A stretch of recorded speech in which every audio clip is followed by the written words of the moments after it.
ফোনটি পানিতে পড়েনি, যখন সমস্যাটি হয়েছিল তখন হাত থেকেও পড়েনি। আমি মেসেঞ্জার চালাচ্ছিলাম, নোটিফিকেশন বার নিচে নামিয়ে তখন স্ক্রিনটি দেখি অর্ধেক সাদা হয়ে লাফালাফি করছে। 4 থেকে 5 সেকেন্ডের মধ্যে স্ক্রিনটি কালো হয়ে যায়। আমি অনেক চেষ্টা করেও অন করতে পারিনি। এরপর পাওয়ার বাটন চেপে ধরলে ফোনটা ভাইব্রেট করে। চার্জে দিলে চার্জিংয়ের ইন্ডিকেটর কাজ করে, বাট ডিসপ্লেতে কিছু আসে না। আমি খুলনাতে থাকি, ঢাকাতে পাঠিয়েছিলাম বন্ধুর মাধ্যমে। যমুনা ফিউচার পার্কের কাউকে দেখানো হয়েছিল, বলল ডিসপ্লে চেঞ্জ করতে হবে। আমার কাছে যথেষ্ট টাকা না থাকায় করা হয়নি। পরে একদিন ফোনটি চার্জে দিলে দেখি রেডমি লেখা আসে এবং চলে যায়, খুব দ্রুত চলে যায়। এরপর আমি ভাবলাম ভালো কাউকে দেখাবো। ইউটিউবে আপনার খোঁজ পেয়ে মেসেজ দিলাম। এ হচ্ছে ওনার হোয়াটসঅ্যাপের মেসেজটি। আসলে এ ধরনের ফোন অনেক ধরনের সমস্যাই হতে পারে। এই ফোনটি হচ্ছে K30 আলট্রা। আপনারা জানেন যে শাওমি, রেডমি বেশ কিছু ফোন রয়েছে যেগুলোতে মিডিয়াটেক ডায়মেনসিটি প্রসেসর ইউজ করা হয়েছে।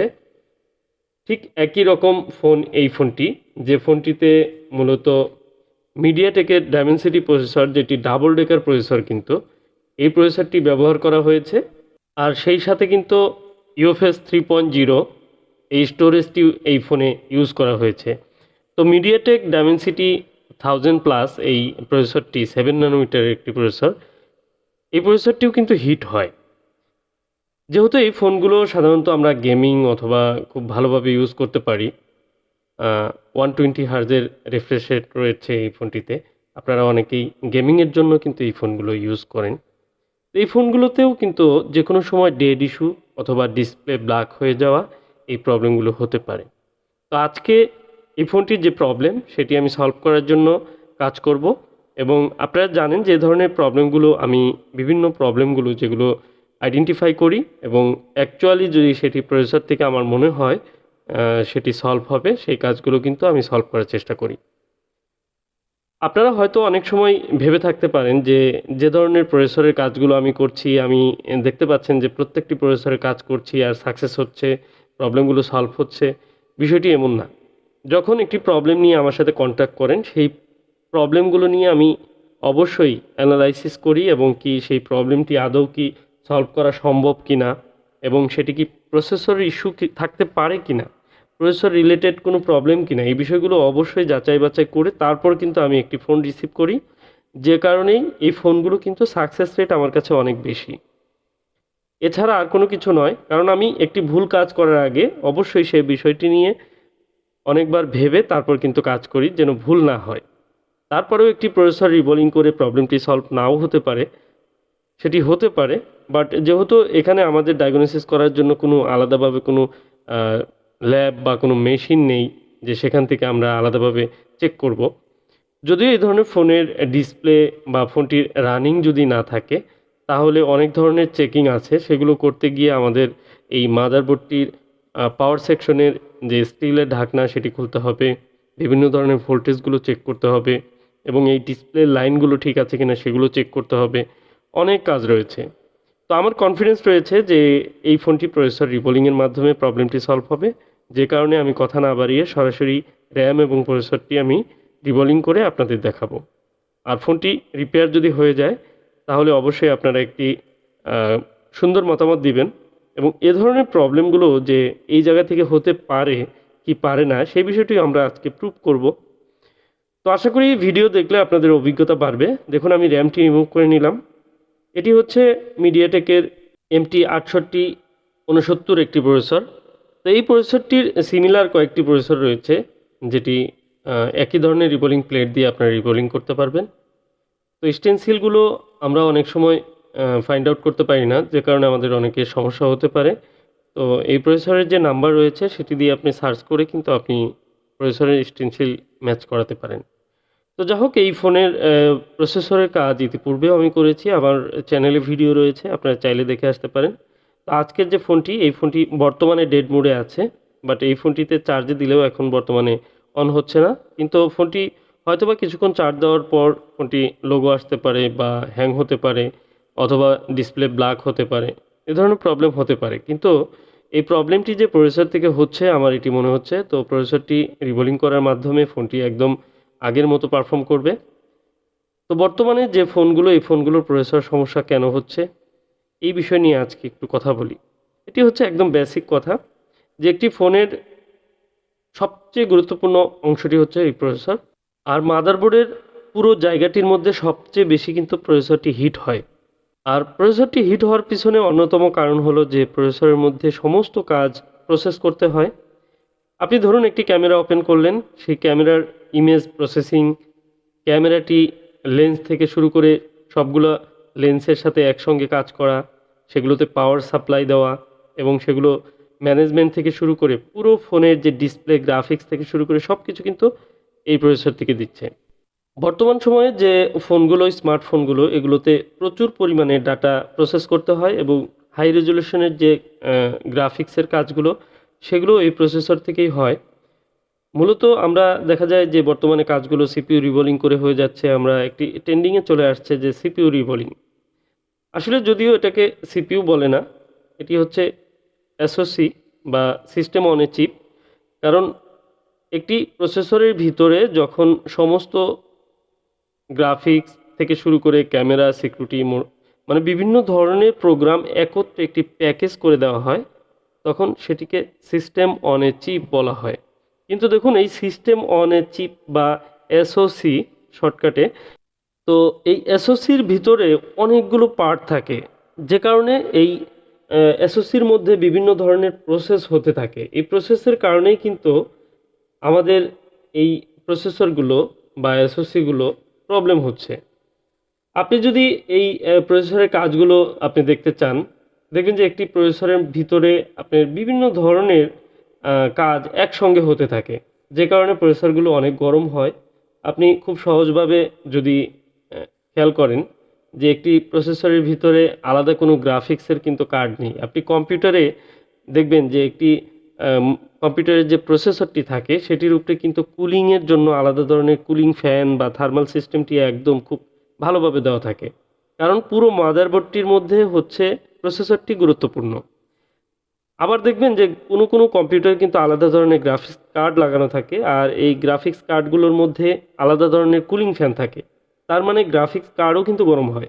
আর আমাদের এই মোবাইলের একটি এসওসির ভিতরে বিভিন্ন ধরনের একই সাথে একই সময়ের ভিতরে আপনার ডিসপ্লেতে গ্রাফিক্স দিচ্ছে, ক্যামেরা চলছে এবং কি টাচ কাজ করছে, সাউন্ডের বিভিন্ন কাজ করছে এবং ফোনটির বিভিন্ন যে ডাটা প্রসেসিং সেগুলো কিন্তু হচ্ছে, সিকিউরিটি সিস্টেমগুলো, নেটওয়ার্ক সিস্টেমগুলো, ওয়াইফাই।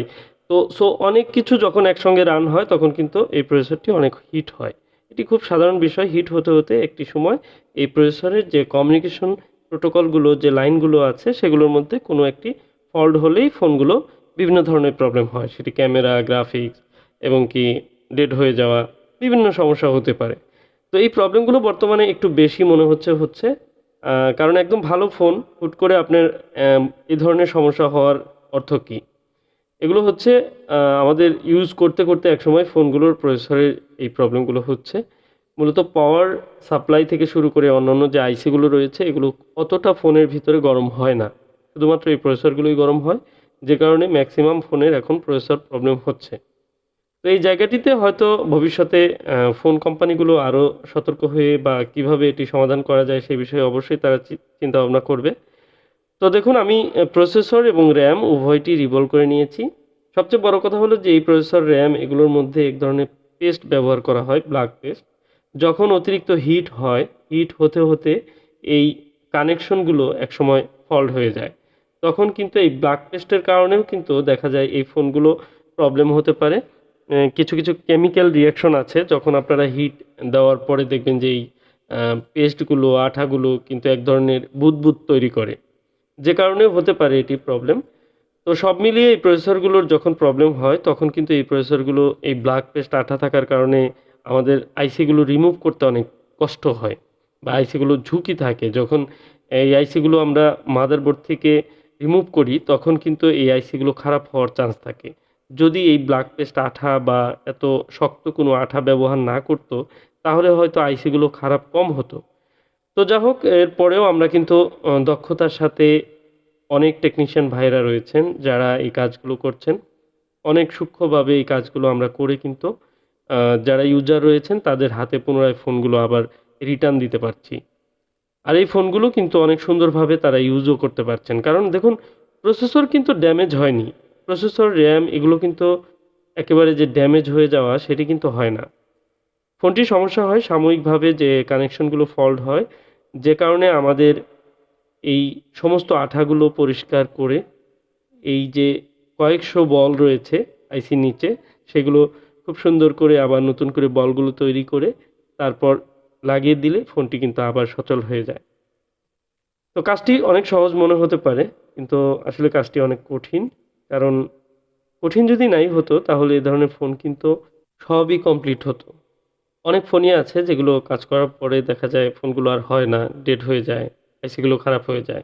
কারণ অনেক কঠিন কাজ, এগুলো আমাদের কাজ করার সময় অনেক সতর্ক থাকতে হয়। সামান্য ভুলেই দেখা যায় ফোনগুলোর আইসিগুলো ড্যামেজ হয়ে গেলে ফোনগুলো আর রান হয় না।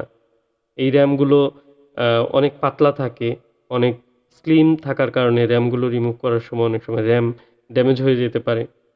তো আমি যেহেতু প্রসেসর নিয়ে দীর্ঘদিন যাবৎ কাজ করছি, যে কারণেই এই কাজগুলো আমি অনেক কনফিডেন্টলি করে থাকি। তো আলহামদুলিল্লাহ আমার যে কাজের সাকসেস রেট সেটি অনেক ভালো জন্যই অনেকে অনেক দূর থেকে ফোনগুলো পাঠান। তো আজকের যে ফোনটি দেখুন একেবারে ফ্রেশ কন্ডিশনে ফোনটি ছিল। এটি যমুনা ফিউচার পার্কে যেখানে দেখানো হয়েছিল ওনারা কিন্তু হার্ডওয়্যারে কোনো কাজ করেনি। সবচেয়ে বড় ব্যাপার এখানে যে ফ্রেশ কন্ডিশনে ফোনটি এসেছে। তো আমি আশা করি ফোনটি একদম রান হয়ে যাবে। এই কনফিডেন্স নিয়েই আমি কিন্তু একেবারে থার্মাল আ প্যাড সহ সবকিছু লাগিয়ে নিলাম। দেখুন এখানে একটি গুরুত্বপূর্ণ বিষয়, এই প্রসেসরটি ঠান্ডা রাখার জন্য একটি তামার কিন্তু আলাদা ধরনের প্লেট দেওয়া হয়েছে। এই তামার প্লেটটি সবসময় প্রসেসরটিকে ঠান্ডা রাখার চেষ্টা করবে। তো সব ধরনের প্রযুক্তি বা সব ধরনের চেষ্টাই কিন্তু কোম্পানিগুলো করে থাকে। আর দীর্ঘদিন এই ফোনটি ইউজ করার পর যদি এ ধরনের প্রবলেম আসে সেটি রিপেয়ার করে কিন্তু আবার লং টাইম এই ফোনগুলো সার্ভিস পাওয়া যায়। যেটি আমার কাজের অভিজ্ঞতা থেকে বলছি। এই ফোনগুলো অনেকগুলোই রিপেয়ার করেছি এর আগে। তো আরও নতুন, নতুন আ খুব চমৎকার ফোনের কিছু কাজ আমি নিয়ে আসবো আশা করি। হাতে অনেক কাজ, নতুন করে আর কাজ নিচ্ছি না। আপনারা জানেন যে বর্তমানে কাজের অতিরিক্ত চাপের কারণে নতুন করে কোনো ধরনের কাজ নিচ্ছি না। একেবারে ফ্রেশ কন্ডিশনের এই ফোনগুলোও কিন্তু আমি যথাসময়ে সার্ভিস দিতে পারছি না। কারণ আমি চেষ্টা করি কম কাজ করব, কিন্তু খুব সুন্দরভাবে সার্ভিসগুলো দেওয়ার চেষ্টা করি। তো সবাই যদি সার্ভিস নিতে চান, এভাবে হয়তো সম্ভব না। যেহেতু আমি একা মানুষ, একা কাজ করি। আপনারা খুঁজেও দেখুন যারা ভালো কাজ করছে, এ ধরনের কাজগুলো করছে, তাদের সাথে যোগাযোগ করুন। আলহামদুলিল্লাহ দেখুন আমি চার্জে লাগালাম এবং চার্জিং লোগো চলে আসছে। তার মানে ফোনটি অন হবে আশা করা যায়। তো আমি একটু ঝটপট স্ক্রুগুলো লাগিয়ে সমস্ত সবকিছু ফিটিং করে তারপরে ফোনটি অন করার চেষ্টা করব। তো ভিডিওটি আসলে ভালো লাগলে আপনাদের লাইক করার অনুরোধ করব। সেই সাথে এই ধরনের ভিডিও আপনারা আসলে চান কিনা সেটি কমেন্টে জানাবেন। ভিডিওগুলো কেমন লাগে এবং এ ধরনের প্রবলেমগুলো যাদের রয়েছে তারা যোগাযোগ করতে পারেন আ আমার সাথে। আমার হোয়াটসঅ্যাপ নাম্বার দেওয়া থাকবে। তবে এই মুহূর্তে যেহেতু ফোন নেওয়া বন্ধ আছে, আপনারা কিছুদিন পরেই ফোন পাঠাতে পারবেন। অবশ্যই আপনার ফোনটি কিন্তু ফ্রেশ কন্ডিশনে পাঠাতে হবে। কাজ করার পর আনসাকসেস হওয়ার পর সেই ফোনগুলো ঠিক হওয়ার সম্ভাবনা একেবারেই কম থাকে।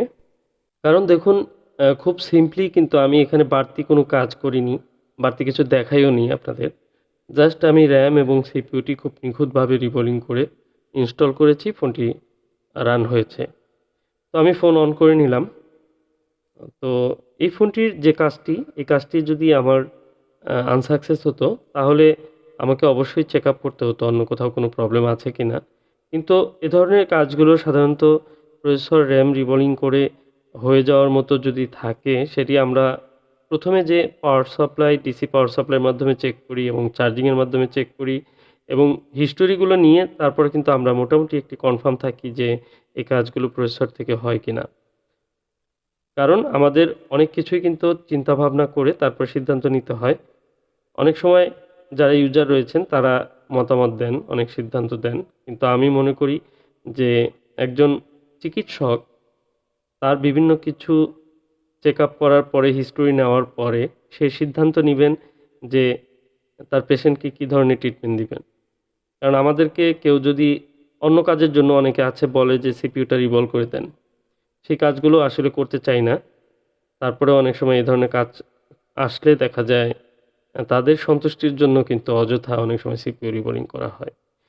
তো এই বিষয়গুলো অবশ্যই আপনারা বোঝার চেষ্টা করবেন। আজকের ভিডিওটি আমি শেষ করব। তার আগে এই ফোনটির আসলে লক রয়েছে। লকটি আনলক করে নিলাম। আমি ওনার সাথে যোগাযোগ করে ফোনটি আনলক করে নিয়েছি। দেখুন ফোনটি সব ঠিকঠাক রয়েছে। আমি ক্যামেরাটি একটু চেক করব। আর এটিতে কিন্তু পপআপ ক্যামেরা রয়েছে। আপনাদের পপআপ ক্যামেরাটিও দেখাবো। আর ক্যামেরার লেন্স আল্ট্রা ওয়াইড এবং সব ধরনের লেন্সগুলোই ঠিকঠাক কাজ করছে। দেখুন এই যে ফ্রন্ট ক্যামেরা আমি দেখাচ্ছি। পপআপ ক্যামেরাটি এই যে উঠছে। আর আপনারা দেখতে পাচ্ছেন আমার পোকো X3 Pro যেটি দিয়ে আমি ভিডিও রেকর্ড করে থাকি। খুব সিম্পলিভাবে আমি কিন্তু ভিডিওগুলো রেকর্ড করে থাকি। আমি যখন কাজ করি তখন সেই ভিডিওগুলো রেকর্ড করে থাকি। ভিডিওগুলো ভালো লাগলে অবশ্যই লাইক করবেন। আর সবার সাথে শেয়ার করে রাখবেন। মতামত থাকলে অবশ্যই মতামত জানাবেন। তো আজকের মতো এই পর্যন্তই। সবাই ভালো থাকুন, সুস্থ থাকুন এই প্রত্যাশায়। আসসালামু আলাইকুম ওয়া রাহমাতুল্লাহ।